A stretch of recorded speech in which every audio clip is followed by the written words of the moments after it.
Webinar is going to focus on how we can create experience and spaces that allows computing science to be embedded at the early level through play. The aim of this session is that it will give you the understanding of national advice and guidance and where to access a range of free learning and teaching resources to help you embed and introduce computing science at early level. Now, there's going to be a further 2 webinars following on from this one. We don't have the dates to hand as yet, but they will be advertised very soon. So our next computing science session is going to look at unplugged computing science and computing science in the outdoors. And we're going to cover what unplugged means just in a wee while. And then there'll be a follow-on from that where we're going to look at programmable devices, so your coding resources, and also the online resources that are freely accessible to practice coding and so on. Both of those sessions are going to be followed up with drop-in discussion meetings as well.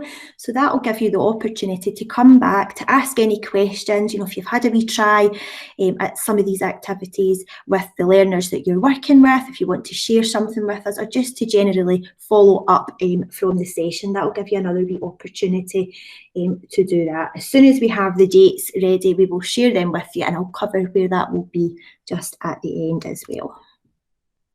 Okay, so the background to our team and in relation to the context of the curriculum, just quickly cover that in a few slides first. So our team, we were created to support the implementation of the national strategy. So that's the strategy for digital learning and teaching. That was created in 2016. And that strategy has 4 main objectives. And this is them here on the right-hand side. Now, this one here, this green one in particular, this is very important for us. This is all about building confidence of practitioners. And by coming along to webinars such as these, you are doing just that. And then also in 2016, if you were around then in education, you may remember the refresh of the technologies curriculum.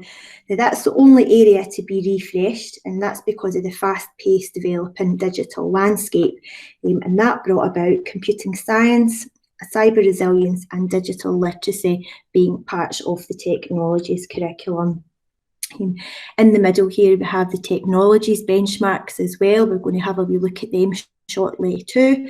And then on the right, a document that you might not be aware of just yet. This is a recent document that was published this year from our team, what digital learning may look like. Now, that's a really useful practical document. It's not another set of benchmarks or I can statements, but it has some really explicit learning activities that will be relevant to the context of the level that you're working with freely available resources. So all of these documents here have working hyperlinks behind them. So when you do access the slides, you'll be able to click on these and get straight to that document. But this one here, if you've not came across it yet, definitely have a wee look. I'm sure you'll find it really helpful. I know I would have if I had been using it when I was in nursery. Okay, so we mentioned there that within the technologies curriculum, there's a large part of that, and that's digital literacy. But what do we mean by digital literacy? Now, this can sometimes cause a wee bit of confusion. It can be a common misconception that it can mean modifying a literacy learning experience, maybe, for example, using an interactive panel and the chunky markers for mark making and looking at that as digital literacy, when in fact that's not really what it is. So this quote here from How Good is Our Early Learning in Childcare, Appendix 2, just give you a wee chance to read over that. So it's much wider than that, it's a much bigger picture. And a really good way to think about it, and this was Louise when I first started. Louise, I remember you speaking to me and using this example, and it always really kind of stuck in my head. So as well as the confusion sometimes between digital literacy, sometimes digital skills and digital literacy can get a wee bit mixed up as well. So just before we go on any further, we'll clarify this just now, and hopefully this little image of the car and the engine will stick in your head like it did with me. So digital skills focus on the what and the how of something, but digital literacy focuses on the why, the when and the who. So a couple of examples of that. Let's say we're driving a car. So we need that skill to be able to drive a car, don't we? We need the skill of knowing where the pedals are, where the steering wheel is, and what we need to do with them. That's a skill to get the car to move. But the literacy part is when we know and when we understand how all those components of the engine work together to make the car move. That's the literacy part. And then to put that in the context of digital learning and teaching, let's say we're making a PowerPoint. Let's say we have a parents' welcome evening and we want to make a PowerPoint. We want to put some nice images in it that we know will catch their attention. So we know how to do insert image, okay? That's a skill. But the literacy part of that is the understanding. Are the images we're using copyright free? Can we use them? Are they free to reuse? And are these images going to be suitable for learners or parents and carers with visual impairments? Do we know how to put the appropriate text descriptions on those images as well? So the literacy part is about understanding this skill. So I hope that makes sense to you like it did to me. Okay, so a couple of questions for us to have a wee think about just before we go on and look at it more in the context of early level. Can we ask ourselves, why are we striving to embed digital literacy in learning and teaching, and digital in general, from the early level? Does anybody want to give a bash at answering that question and pop their answer into the chat box? Okay, so Nicola's come back in and she said children come to nursery already skilled in IT. Yep. Correct, for a lot of children anyway. Yeah. But why? What is the bigger picture here? Does anybody want to maybe bash? Technology is developing at a fast pace from Gemma. Yep, very much so. What about the economy? The digital technology sector and the wider economy. So we're thinking children are surrounded by technology and we need to teach them and ensure that they can access it. Skills for the future. Technology is all around us in our day-to-day life. And Marion, it opens up their future, and Jill, to provide skills for jobs which don't exist yet. Oh, great. Absolutely. That's right, very right. And can anybody guess, we've had the keyword skills there, can anybody guess what some of the top skills for employers currently are at the moment? And some of these, in fact, most of these skills, we're already creating opportunities for this in day-to-day play and learning activities. It's something that I think one of them will jump out to you in particular that we are very good at in every learning experience. We have come in with creativity, and that was the first one that came in this morning as well. Iona, problem solving, creativity, teamwork, communication, problem solving. It's good to see problem solving appearing a couple of times. Great, they're all there, yep. And these are all skills that, as you know, we are constantly providing opportunities for in day-to-day play and learning. And the reference for this is in the notes as well if you want to dig a wee bit deeper. There's research from Skills Development Scotland there as well. But just for your information, the research with employers just now is showing that the top tech skills in demand are software design and development, cyber security and data. Moving on from creativity, we know that it's one of the most sought after skills, and it's a skill that as early years practitioners, it's so central to all the opportunities and experiences that we're providing and facilitating for these young children that we're working with. Does anybody recognise this quote at all? Does anybody know where it comes from? So it's telling us that creativity is about much, much more than expressive arts. It's right across the curriculum and central to everything we do. Oh, Nicola's come in with realising the ambition. Fantastic, absolutely. From realising that. Super. And it's all about when we're thinking about, so what does this mean in context? What does this look like in an early learning and childcare setting or an early years environment? It's all about the environment, the interactions and the experiences that we're providing. We know that technology is in the world all around us, and computational thinking and computing science is central to our everyday lives. Now, if computing science is quite a new subject for you, you'll maybe think, how, you know, where is it? Where is it in my daily life? But throughout the next few slides, I think you'll start to realise, and you'll make the links, and you'll see that it is, that we're already embedding computing science through play, without maybe even realising that we are doing it. And this bottom part here, the bottom paragraph, this is so current and relevant at the moment as well, because as you know, in the recovery year, we're so much more limited to going out and about to the places that we might have once visited before.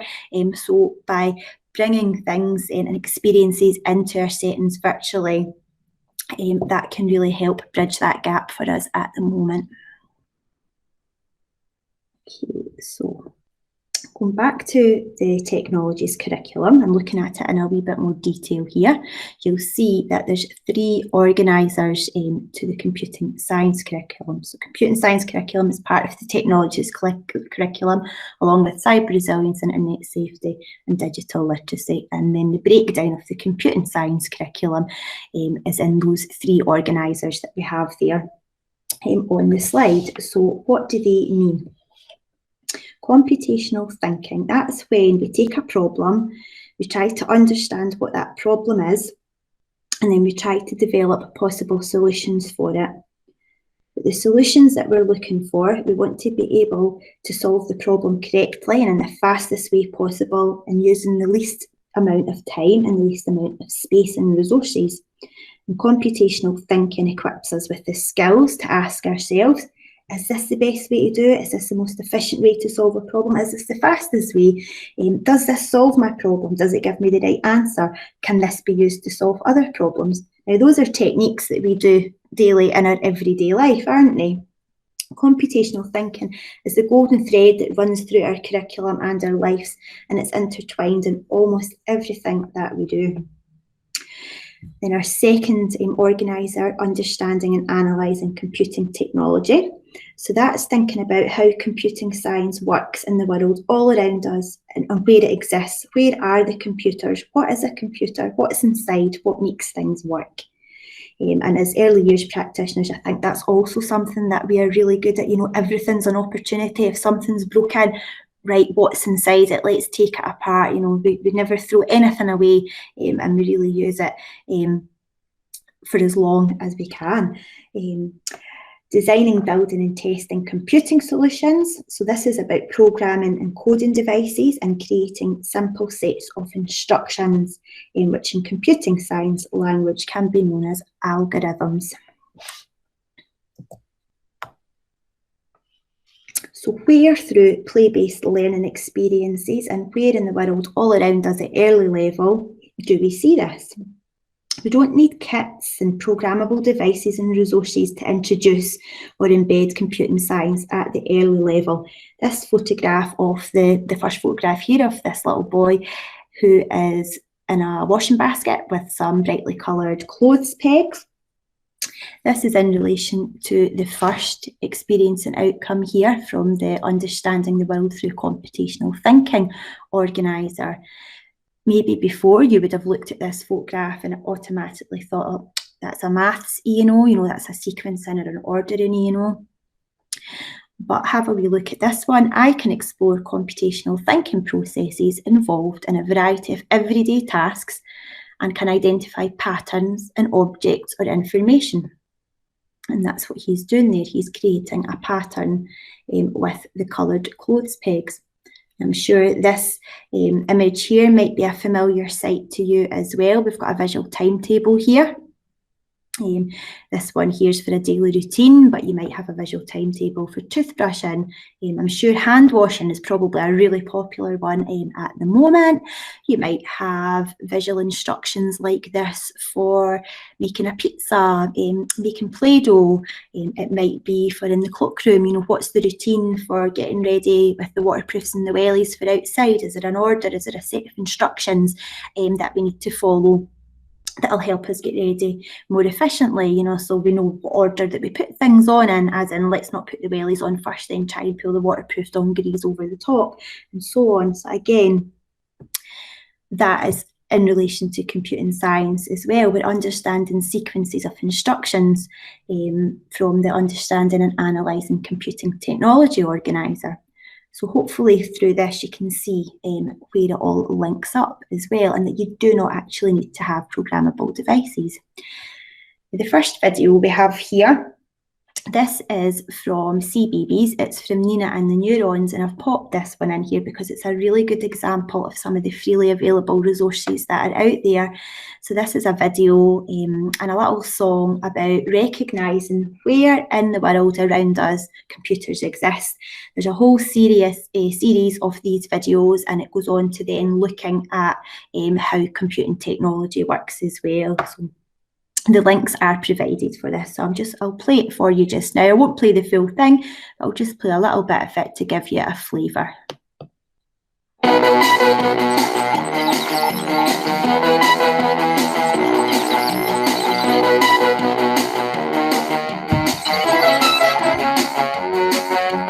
Switch it. Click it. Swipe it. Tap it. Smile! A digital clock tells the time of day. There's lots of exciting games to play. We can talk to our friends and have fun too. Draw pictures, photos, learn something new. Many things we use have computers inside that do clever things like make doors open wide. So that's just a really nice example of one of the resources that you can tap into, and then a follow on from that, you could be doing all sorts of scavenger hunts where you're looking for computers within your setting, within your local environment when you can get out and about, or you would maybe in the past have taken photographs of environmental print on the way to nursery or the childminders, and then you would have explored them at small group time, but you could be doing this with where are computers in the world around about us as well. Now the second video here, this is an example of when you take something that's no longer working and you take it apart and you find out what's inside. So you're giving children the space, and then you're providing the environment, and you're encouraging them to take it apart, find out what's made it work, and they're naturally curious, so they're going to do that anyway.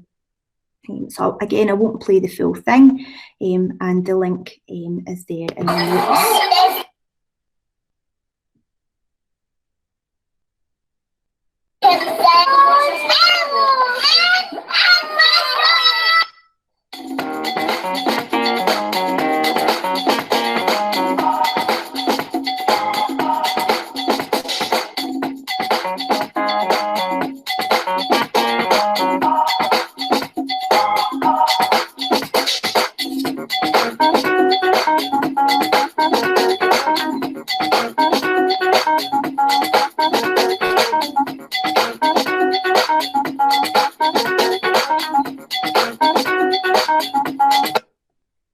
Okay, so just providing that opportunity through a little tinker table like this, or a little exploration station. That all helps to create the types of environments that can help develop confidence in children, because we're enabling them to explore and creatively share their reasons, feelings, ideas and information in a way that meets their needs. It's not just the adults, this is what's inside. And, I don't know if you noticed at the beginning, the floor looked a wee bit wet, and the two girls with the Beebots had water aprons on. So the chances are they probably ended up in the water. So it's not just a case of, coming in and saying, oh, they've got wet, they're broken and that's it. It's providing a whole other learning experience by allowing them the space and the freedom to be able to explore and find out what's inside. Now this next picture here, the credit to this picture comes from somebody that's joined us tonight as well, so I'm sure she'll recognise that as well. So many early years settings and schools may not have programmable devices, and they may not feel very confident around this particular organiser and experience and outcome, because they may feel that I can't really provide this opportunity because I don't have programmable devices. But if you notice here, It says, I can develop a sequence of instructions and run them using programmable devices or equivalent. So this or equivalent part here is key, and this is a message that it would be really useful if you share with all your colleagues or communities that you are working in. And a great example of this here, a fine example of it, is this photograph here. The children have built a little track or a little pathway, and they're using a car, and they're creating algorithms. So they're creating codes, series of instructions, steps to get the car from the starting point here to the end point there. And the link for this image is part of a blog post, and it comes from Kirton Largo in Fife, and Gemma Sanderson. Credit to her for providing that for us. But if you want to find out more about this and the bigger project of Unplugged Computing Science, please click on the link and you can have a wee look at that. Another activity, and it was a favourite of the children that I used to work alongside, was playing human bee bots. So we would have printed out arrow cards, like with your forward, back, left and right, or we would simply use whiteboards with marker pens and make arrows onto the whiteboard, and then we would take turns of coding or programming each other. So using that language, we're coding or we're programming each other to get to one end of the playroom to the other. We would have a start and a finish point. And when you don't use devices, and when you're doing it in this way with equivalent, that's when it's called Unplugged Computing Science. And our follow-up session is going to focus on that and in the outdoors. So taking computing science outdoors, unplugged computing science outdoors, where we don't need any expensive programmable toys or coding resources. It's things that we'll have to hand and things that are out there in our natural environment as well. Okay, so we've had a wee look at some of the E's and O's there, but just to dig a wee bit deeper, let's have a look at the benchmarks here. Now, if you're new into your job role and you're not too sure about the benchmarks or don't feel very confident using them, there's a super little video here, and it's all about using the benchmarks, and that's Alan Armstrong, one of the strategic directors at Education Scotland, explaining that very well. But essentially, the benchmarks are there to support professional judgment. So when you're looking at an experience and outcome, and if you think, yeah, a child has achieved it, these benchmarks here can help you to make that decision. Okay, so let's picture, and let's say we're in a nursery and there's a group of children and they're exploring patterns and sequencing. They may be using pneumicons, Cuisenaire rods, it might be flower petals, natural materials, buttons, magnetic shapes, just whatever it is you have to hand, what you can imagine in your setting. And previously you may have thought about that solely as a numeracy and maths activity. But if we look over here at this experience and outcome here, I can explore computational thinking processes. And then if we have a little look here at the benchmarks, identifies and sequences the main steps in an everyday task, identifies patterns and similarities and differences in objects and information such as colour. So they might be sorting by size, they might be sorting by shape, they might be then creating patterns of their own, and it might be something like, 2 buttons then a flower, 2 buttons then a flower, and that way we know that they're understanding that there are patterns and sequences and that there's instructions to follow or to be created so others can follow them too. In another context, maybe of expressive arts, you might have a group of children in the music corner. You might be exploring rhythm and timings to make up our own song or our own dance. We might be, using our voice. It might be using our bodies, our actions. We might have musical instruments, or it might even be through a sort of music making app like Google Music Labs or something that we're using on the laptop. We know that music's a really relevant and engaging way for learners to explore repetition and patterns. So before we may have thought about numeracy and maths here, or expressive arts, but we might not necessarily have thought of it as a technologies learning experience. So that was just a little example there, just to sort of get that thinking. to see that. So we mentioned just there sequences of events and instructions, but in computing science language that might have a different name. I think I might have mentioned it at the start and gave it away, so I won't ask you what it is, but algorithm, that's the name for making steps and making rules. We're going to have a quick look at some of the language today, but we'll focus more on this in the follow-up sessions. So what we have here is a nice infographic from an organisation called Barefoot. Barefoot is a fab resource that you can tap into, and we'll come back to that again at the end. But what we have here is a computational thinkers poster. So down the left here, it's broken up into concepts. So these are the concepts that are required for computational thinking. And what concepts refer to as the subject knowledge that we need to know. So things like algorithms, what is an algorithm? And I'm sure that many of the other concepts here are already very familiar to you. So logic, predicting and analysing, we do that, we make predictions, don't we? What's going to happen next in the story? Evaluating and making judgments, we do that. Patterns we've already covered. So decomposition, breaking things down into parts. So this might be, the children might want to say they might want to build a den outdoors. So they've gathered all the resources, they've got their tarp, they've got their sticks, they've got their ropes, whatever it is they need. But then they need to think. So they need to create an algorithm, don't they? They need to decide what order they're going to do things in, but in order to do that, they need to break it down. So, what does our den need? Well, it's going to need a roof, it's going to need walls and so on. So decomposition is when you break something down into small parts. And then abstraction, so when we're removing unnecessary detail, that's looking at things like, say the group then created their den, and they wanted to share it with another group of children. So they wanted to be able to tell them how to go about doing that. So, they could include every single bit of detail. So you might, have a poster out, they might be creating it that way, and you want to have a wee chat with them about, so what were the most important parts, right? Maybe let's not include the parts that didn't work, but just let's include the parts that worked. Let's choose maybe 3 or 4 steps that will help our friends be able to build a den. And then over on the right here, we have the approaches, and they're the skills and behaviours that learners need to succeed. So things like perseverance. So I'm sure all of these will be quite familiar to you. Collaboration, definitely. Perseverance, 100%. Creating, integral to everything we do.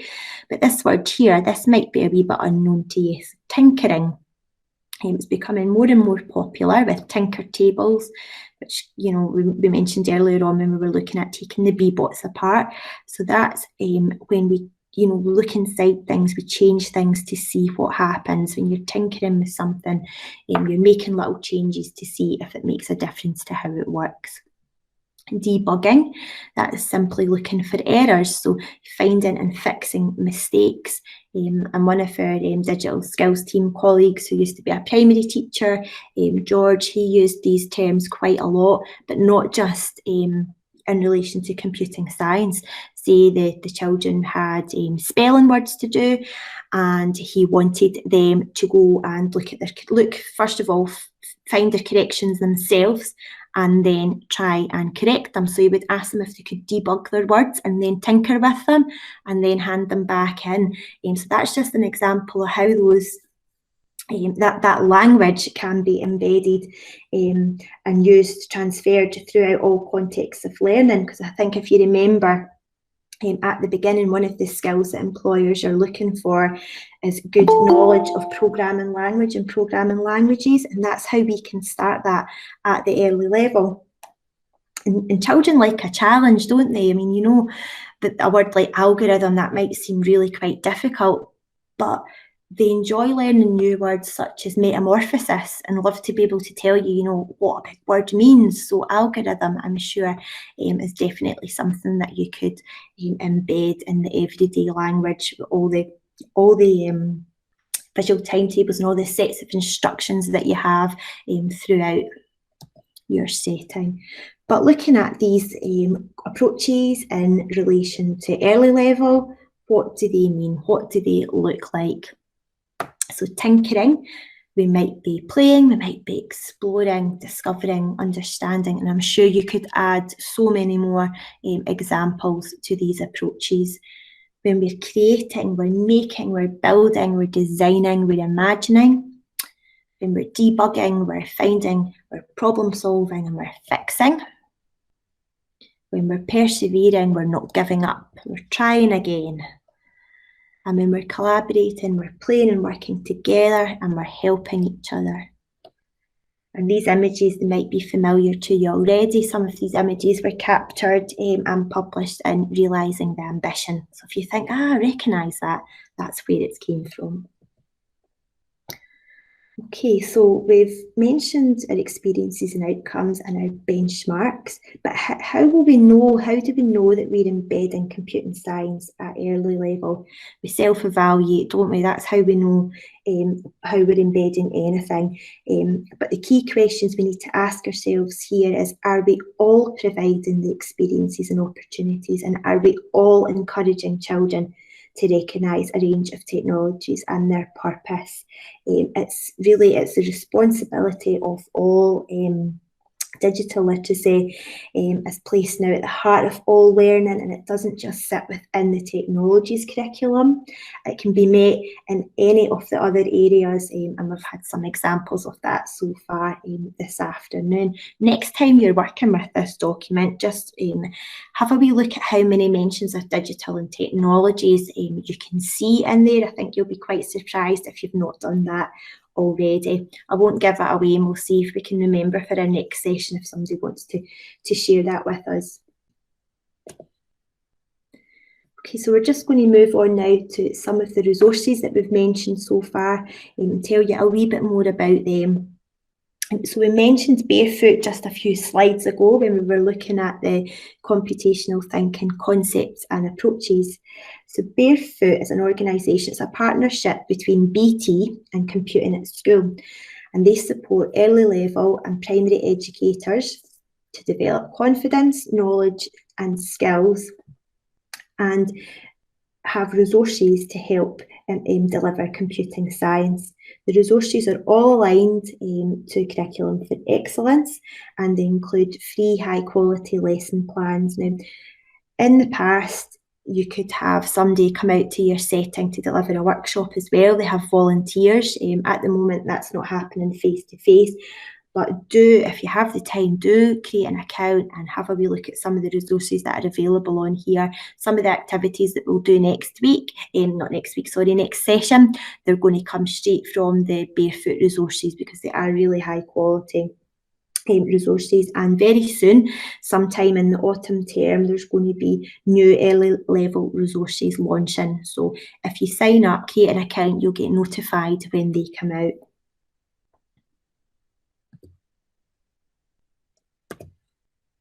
Okay, now if you want to look a wee bit deeper at digital in general, maybe that's a focus area, create an account. You can then get your hands on the validation framework, and that just gives you some idea of the things that you can be doing, the things that you can be embedding in your setting. These are the areas that are looked at, so leadership and vision, digital learning and teaching, school culture, professional development, and resources and infrastructure. But what I particularly really like about this is the nurseries that have been awarded. You can do a research for them, and schools as well. But on this screen grab here, I've done a little search for all the nurseries in Scotland that have this award. And if their little pin drop comes up red, that's because they have nominated themselves to help others. So they have become mentor nurseries, which means if this is something that you want to find out more about, they will support you on your journey.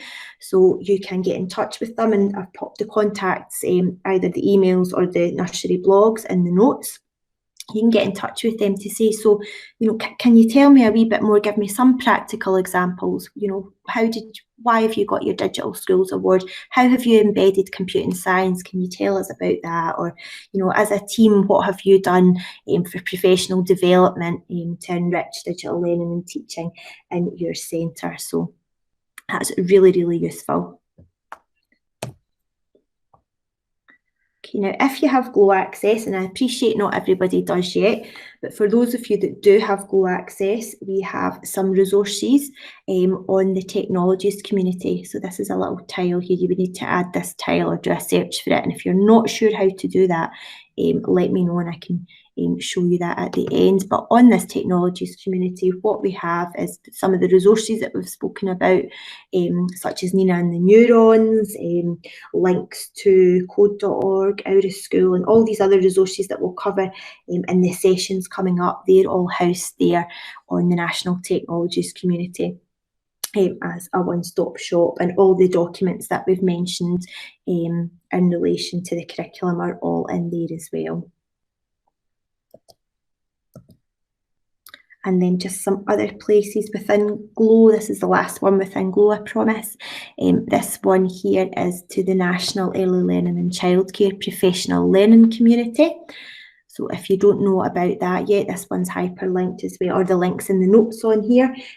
Give that a little visit as well, and you'll find all your relevant policy and documents and a whole array of support materials in relation to early learning and childcare in there.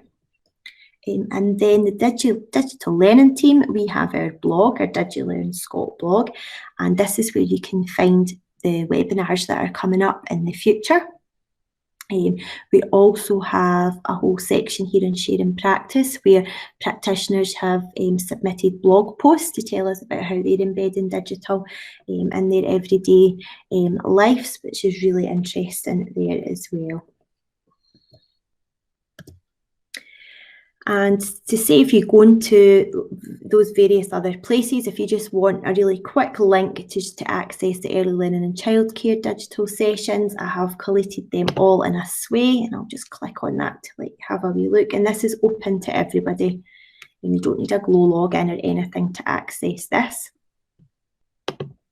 And a Sway, if you're new to Sway, if you've never heard of Sway before, it's a Microsoft product. It's a presentation and storytelling tool. So it's not quite like PowerPoint. It's got more flow to it, and it looks more like a website, but that's essentially all that it is. So it's got some information on how to sign up. It has a little survey there as well, so this will be really useful for us as a team if you could take the time to fill out this survey, because we're trying to find out what times are best, particularly for shift pattern workers that maybe work, that maybe have a split shift and maybe start early or finish late, and that's why we've been offering our webinars twice a day for this audience. But we have two questions there as well about weekends and later evening slots. So once we get a few more responses in for them, we can start to then finalise the next dates. And then we just have all our links there for all the webinars that are on offer. And when you click on them, it takes you straight to the Eventbrite. So any new updated sessions will be added to this. And now this is another really super resource. If you don't know about this already, there's a magazine, a computing science magazine called Hello World. It's free. You can subscribe for free. You can either have a paper copy sent to you, or you can just access it online. But this particular month, this one's just came through my door a few days ago. It's jam-packed, full of great ideas. You can see there on the picture in the right-hand side, get outdoors and with unplugged activities. So that's what we're focusing on in our next session, but really useful if you want to have a wee look at that. And then just before we finish up and have some questions and so on, just a real reminder here, something that's really important, that part of the digital technologies curriculum, one of the E's and O's is about cyber resilience and internet safety. So remember, we have those three organisers: cyber resilience and internet safety. Starts at the early level. So I can explore, play and communicate using digital technology safely and securely. So having access to all that technology is super, but we must use it with responsibility. And that's such a big part of our learning. And it's, it's not just an event for something like Safer Internet Day when we speak about it. It's something that we should be speaking about, all year round, such as we do with road safety and other health and wellbeing topics that we continually reinforce. So as educators, it's really our responsibility to begin these conversations from as early on as possible. So conversations around passwords, maybe just like we do with the computer scavenger hunt, where is computers in the world around us? Where are passwords in the world around us? Where are passcodes? And why do we have them? Well, passcodes keeps us safe, they keep our data safe, and that keeps us safe. Or if we're maybe looking at consent, so from a really early age, it's about helping children to recognise that they can say, no thank you, I don't want my photo taken, or no thank you, I don't want to be in your video, and encouraging others to be responsible when they are taking footage, and ask your peers, is it okay, can you be in my video, do you want to be in my video, and agreeing where and when we shouldn't be capturing media. So for example, maybe we shouldn't be having the cameras or the devices too near the bathrooms. Let's be responsible, let's be safe and think about that. And why is all of this so important? Well, because we need to teach children to form a sound understanding of respect for themselves and for others as early on as possible. And this is another sway that I've put together here. And in this sway, I've collated a whole array of trusted, sourced resources for young learners. So there's ebooks in here, there's little short animations, and there's video clips in there as well. And that will be updated as and when new resources are developed. But what you'll find there is the key message from all the resources is it's never too early to have the conversations, to start the conversations, and reassure and encourage young children to seek an adult's help if there's something online that scares them. As you mentioned earlier on, something so relevant to the world that we're living in just now, didn't you, about the real world problems that we're facing just now that still need solutions? Oh, I'm all over computational thinking. It really is one of the most sought after skills in industry all around us, and you'll see that going back into your settings. There are big problems every day that we're particularly now facing, and if we can find people in the world around us who can look at problems, break those problems down into more manageable parts, extract the most important parts out of that problem, and come up with solutions, that is what we need. And I just cannot stress that enough. I mean, we're facing so many problems in the world around us, pandemics, another future pandemic, extinction of animals, extinction of plants, and we need people to be able to look at these big problems. And it's the children who you have coming into your settings every day that will be the people and the leaders who will be able to come up with solutions to those problems. So I just think computational thinking is so important, and you will see computational thinking in the world around you constantly now, from going to a McDonald's and seeing how they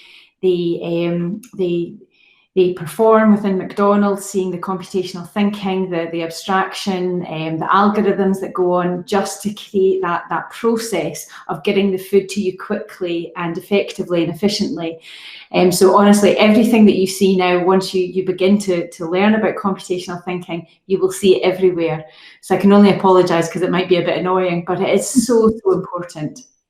Thanks. And I can talk about it all day, but I'm not going to.